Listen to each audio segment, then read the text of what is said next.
বাংলাদেশ থেকে আগস্টের শেষ সপ্তাহে নতুন কর্মী মালয়েশিয়ায় যেতে শুরু করবে বলে জানিয়েছেন প্রধানমন্ত্রীর উপদেষ্টা ও তার কার্যালয়ের মুখপাত্র মাহদি আমিন।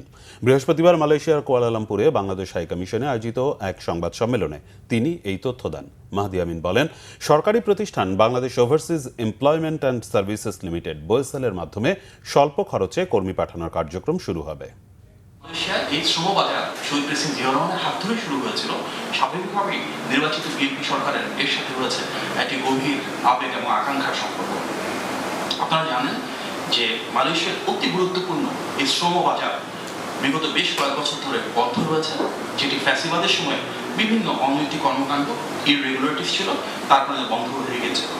আমরা খুব আনন্দের সাথে আপনাদেরকে জানাতে চাই যে আমাদের both countries now mutually agree to open this শ্রমবাজার immediately, এবং আমরা ডিউ প্রসেস ফলো করে যত দ্রুত সম্ভব এই শ্রমবাজার উন্মুক্ত করবার মাধ্যমে বাংলাদেশের যে বিপুল জনশক্তি রয়েছে ওনাদের জন্য মালয়েশিয়া এটা উন্মুক্ত করতে যাচ্ছে।